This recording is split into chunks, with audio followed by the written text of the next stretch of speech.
Olá, vou ler e comentar hoje o artigo de título Decomposição da matéria orgânica em tanques de aquicultura, de autoria do Dr. Claude Boyd, professor emérito da Universidade Auburn, no Alabama, Estados Unidos. Esse artigo foi publicado em 2020 na GSA, Global Seafood Alliance. Vamos dar uma olhada no sumário do artigo. Após a introdução, falar sobre os vegetais e a matéria orgânica, taxa de decomposição da matéria orgânica, manejo do solo de viveiros de aquicultura, manejo do oxigênio e qualidade do solo e considerações finais. Vamos para a introdução do artigo. Antes de discutir a decomposição da matéria orgânica e tanques de aquicultura, seria importante falar sobre a produção de matéria orgânica pelas plantas. Na fotossíntese, os vegetais sintetizam uma das formas de matéria orgânica mais simples que existe, que é a glicose, C6H12O6, que é um açúcar. Na célula vegetal, a glicose pode entrar em rotas do anabolismo, isto é, da origem a compostos orgânicos mais complexos, tais como proteínas, hemicelulose, celulose, lignina, lipídios, etc., ou entrar em rotas do catabolismo, isto é, da origem a moléculas de ATP. Além disso, parte da glicose pode ser utilizada para a formação de amidos, que é a reserva energética dos vegetais. A composição química das plantas varia não apenas entre as diferentes espécies, mas também entre indivíduos da mesma espécie e entre as diferentes partes de um mesmo indivíduo. Vamos para o ponto 2. O ponto 2 ele vai falar sobre os vegetais e a matéria orgânica. Diversas espécies vegetais são cultivadas para servir como fonte de alimento animal e humano. Quando as plantas morrem, elas se tornam detritos orgânicos, isto é, matéria orgânica em decomposição. A matéria vegetal processada também gera resíduos que entram em decomposição. Parte dos vegetais utilizados como alimento para os animais de criação é perdida para o meio na forma de estercos. A composição química dos estercos animais difere bastante da composição do alimento vegetal inicial. A matéria orgânica presente em tanques de aquicultura é formada por diferentes proporções de adubos orgânicos, ração não consumida, fezes dos animais, plâncton e outros organismos mortos. A decomposição da matéria orgânica se faz geralmente com consumo de O2 dissolvido da água. Logo, o excesso de matéria orgânica em decomposição leva à escassez de O2. A aplicação de fertilizantes orgânicos ao tanque, isto é, estercos e adubos, estimula a produtividade primária, que vai dar origem ao fito, produtividade secundária, zoo e bactérias, que por sua vez estimulam a produtividade bentônica, poderíamos chamar de terciária. Quando essa biomassa morre, entra em decomposição e remove o O2. As concentrações de carbono e principalmente nitrogênio da matéria orgânica presente em tanques de aquicultura variam a depender da fonte considerada. Nós temos aí uma tabela. Essa tabela ela traz informações sobre concentração de carbono, nitrogênio, relação carbono-nitrogênio e a quantidade de oxigênio necessário para oxidação completa ou decomposição total da matéria orgânica na matéria seca, e vários exemplos de matéria orgânica: esterco suíno, esterco de gado leiteiro, esterco de gado de corte, esterco de frango, gramíneas, resíduos agrícolas, ração não consumida, fezes dos peixes, fitoplâncton. A concentração de carbono na matéria orgânica em tanques de aquicultura varia de 32,5% para o esterco de frango até 50% para o fito. A concentração de nitrogênio na matéria orgânica varia de menos de 1%, resíduos agrícolas, até 12% para o fitoplâncton. Em geral, a decomposição completa da matéria orgânica na água consome 1 kg ou mais de oxigênio dissolvido por quilo de matéria seca. O melhor fertilizante orgânico, ao menos como fertilizante nitrogenado, seria aquele de menor relação carbono-nitrogênio, porque nesse caso a liberação de amônia para a água seria maior. Portanto, dos 6 estercos e adubos apresentados na tabela 1, isto é, esterco suíno, gado leiteiro, esterco de gado de corte, esterco de frango, gramíneas e resíduos agrícolas, o melhor fertilizante orgânico para tanques de aquicultura é o esterco de frango, porque apresenta uma relação carbono-nitrogênio de 7,3 para 1. Quando a relação carbono-nitrogênio da matéria orgânica é menor que 10 para 1, a decomposição se faz com liberação de amônia para a água. Logo, a decomposição da ração não consumida, que tem uma relação carbono-nitrogênio de 6 a 9,5 para 1, das fezes dos peixes, que tem uma relação menor que 6 para 1, e dos detritos plantônicos, relação carbono-nitrogênio entre 4,2 e 5,6 para 1, a decomposição dessas matérias orgânicas vai liberar amônia para a água. Em tanques convencionais de aquicultura outdoor, ou seja, tanques externos, a matéria orgânica é constituída principalmente pelas fezes dos animais e plâncton morto, certo?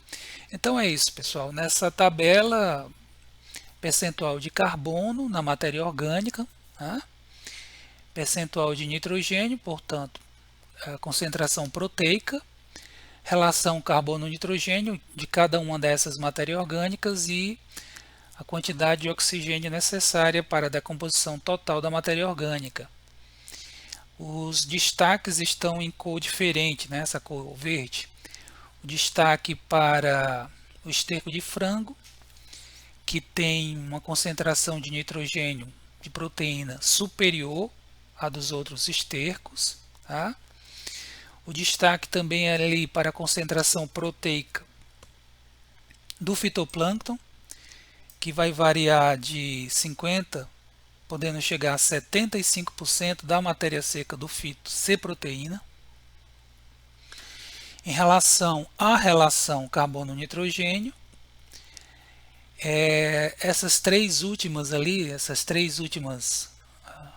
matéria orgânica da parte de baixo, ração não consumida, fezes dos animais e principalmente o fito, tem uma relação carbono-nitrogênio menor que 10 para 1, que significa que a atividade decompositora vai amonificar, vai liberar amônia para o meio.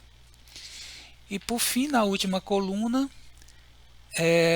a gente percebe que para a decomposição completa de 1 kg de matéria orgânica, se faz necessário 1 kg ou mais de oxigênio dissolvido, ao consumo de 1 kg ou mais de oxigênio dissolvido para a oxidação completa de 1 kg de matéria seca, de matéria orgânica em base seca. Ok? Vamos para o ponto 3. O ponto 3, ele vai tratar taxa de decomposição da matéria orgânica. Vamos ver. A taxa de decomposição da matéria orgânica na água depende da composição química dessa matéria orgânica. Existem matérias orgânicas mais biodegradáveis, denominadas lábeis, que decompõem total e rapidamente. E existem matérias orgânicas menos biodegradáveis, denominadas refratárias, que decompõem apenas parcial e de modo lento. Algumas matérias orgânicas de baixa biodegradabilidade, tais como ligninas, taninos, gorduras e ceras, podem requerer até muitos anos para a decomposição completa na água. Por outro lado, açúcares simples e melaços decompõem rapidamente na água de forma completa. Em geral, toda matéria orgânica é constituída de uma fração lábil e outra refratária. À medida que a fração lábil vai sendo decomposta, a fração refratária vai compondo a maior parte ou totalidade da matéria orgânica remanescente. A composição química da matéria orgânica remanescente é geralmente complexa. Logo, a matéria orgânica que se acumula no fundo de viveiros, desde que tenham sido corretamente manejados, é de natureza, prioritariamente, refratária. Em sistemas abertos, tais como raceway, e em sistemas de recirculação de água, a matéria orgânica particulada dissolvida na água é removida total ou parcialmente pela troca e tratamento da água, respectivamente. Já em viveiros e açudes utilizados para aquicultura, grande parte da matéria orgânica particulada precipita e permanece por certo tempo no solo. Com isso, a camada de sedimentos orgânicos depositada no solo cresce, podendo atingir até mais de 1 centímetro de espessura.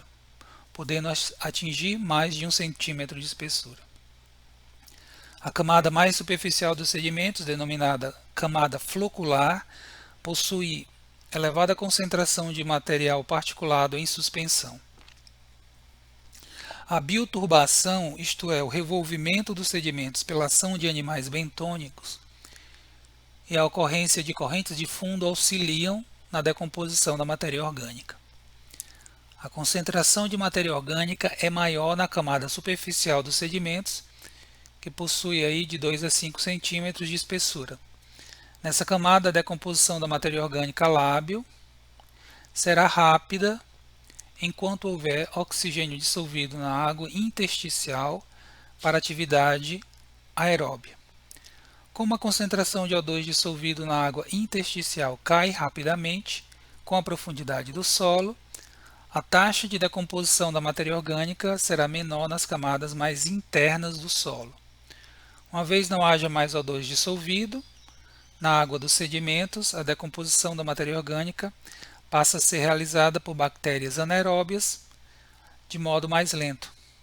Em viveiros de aquicultura que tenham sido corretamente aerados, espera-se uma camada aeróbia de sedimentos de aproximadamente 1 centímetro de espessura. A grande demanda do solo de viveiros por O2 dissolvido se deve à decomposição da matéria orgânica lábil. Logo, espera-se que a demanda de O2 seja baixa no fundo de viveiros que tenham sido corretamente manejados em ciclos anteriores. Viveiros de aquicultura que não tiveram os sedimentos removidos ao final dos ciclos de produção anteriores, eles podem acumular até 10 centímetros de sedimentos por ano nos primeiros 2 a 3 anos. Além disso, as paredes do viveiro também podem perder para o fundo até 1,5 centímetro de espessura por ano devido à erosão. Apenas a qualidade dos sedimentos superficiais, isto é, dos primeiros 5 centímetros, é que é capaz de influenciar a qualidade da água de fundo. Logo, essa é a camada dos sedimentos que deverá ser monitorada e tratada para que se possa prevenir problemas de qualidade de água e doenças. A concentração de matéria orgânica nos 5 centímetros superficiais de sedimentos de viveiros de aquicultura varia de 6 a 10%. Logo abaixo dessa camada, a concentração de matéria orgânica cai para 3 a 5%. Além disso, a relação matéria orgânica lábil, matéria orgânica refratária diminui nas camadas mais profundas do solo. Caso não houvesse a necessidade de se fazer o controle sanitário, isto é, fazer a desinfecção do solo do viveiro, não haveria motivo para fazer a drenagem e a secagem total do viveiro com o objetivo único de reduzir a concentração de matéria orgânica no solo.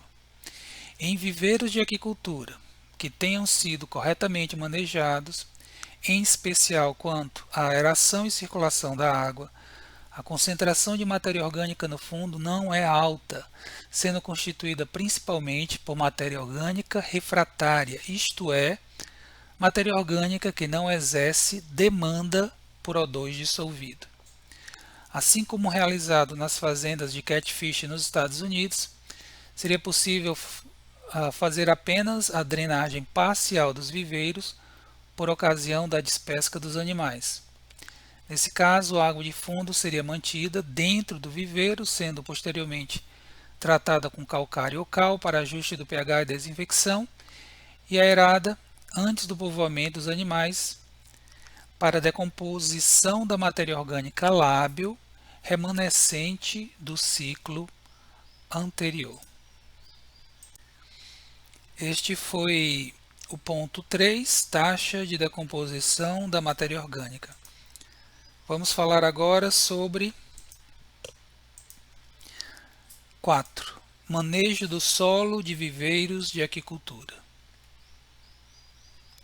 Em muitos países produtores de peixe e camarão cultivado, tais como nos países asiáticos, é comum a prática da drenagem e secagem total dos viveiros de produção, ao final dos ciclos, para remoção de sedimentos orgânicos, seja de forma mecânica, seja pela exposição do solo ao sol e à atmosfera.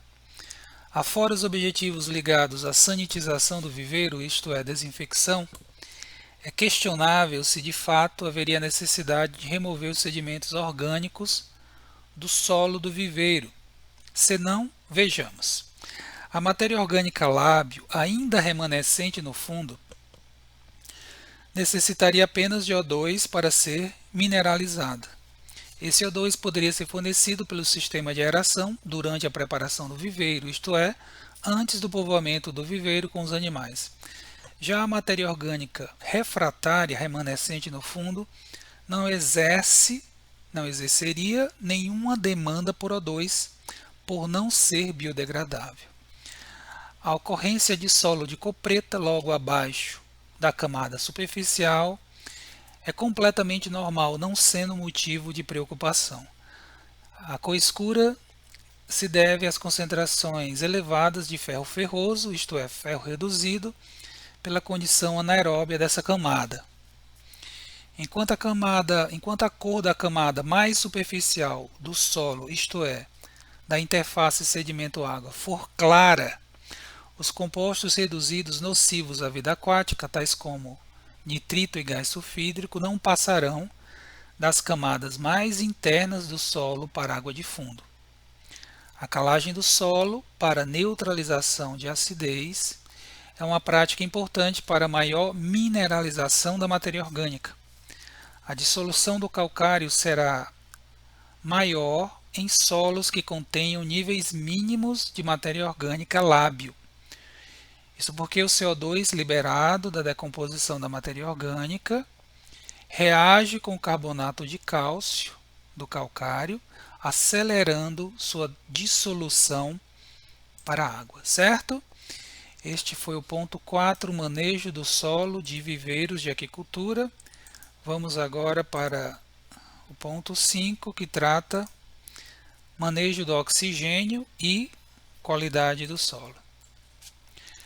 A manutenção de concentrações satisfatórias de oxigênio dissolvido na água do viveiro pode ser considerado o manejo mais importante para a conservação da qualidade do solo e a prevenção de problemas com matéria orgânica no fundo.